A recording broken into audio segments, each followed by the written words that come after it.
বদমাস, তাদের এগেনস্টে এফআইআর করতে হচ্ছে।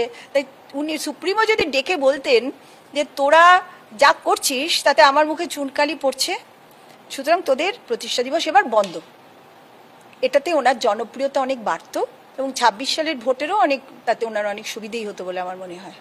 টিএমসিপির ছাত্র পরিষদের প্রতিষ্ঠা দিবস ২৮শে আগস্ট, সেটা নিয়ে কম চাপানোতর গেল না, কম নাটক গেল না। কেন না, ২৮শে আগস্ট কলকাতা ইউনিভার্সিটির কিছু পরীক্ষা রয়েছে, শিডিউল আগে থাকতে শিডিউল রয়েছে।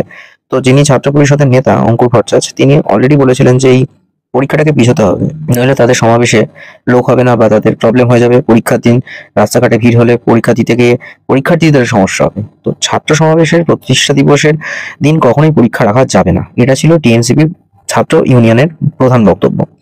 যেখানে বর্তমান উপাচার্য শান্তা দত্ত তিনি বলেছিলেন এটা কোনো ভ্যালিড রিজন না যে পরীক্ষা পিছিয়ে দেওয়ার জন্য, তো আমি সেটা করতে পারবো না।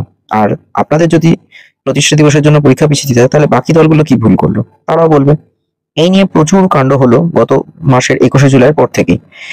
তারপর অবশেষে তিনি নিজের অবস্থানে অনড় থাকার ফলে পরীক্ষার দিনেই শিডিউল হলো। আজকের পরীক্ষা নিয়ে, যেদিন থেকে এই পরীক্ষা নিয়ে স্নায়ুযুদ্ধ শুরু হয় সরকারের সাথে একদম সরাসরি, আমরা পরীক্ষার ডেট করেছি কোনো কিছু না ভেবে, কারণ কোনো রাজনৈতিক পক্ষপাত দুষ্ট হয়ে নয়।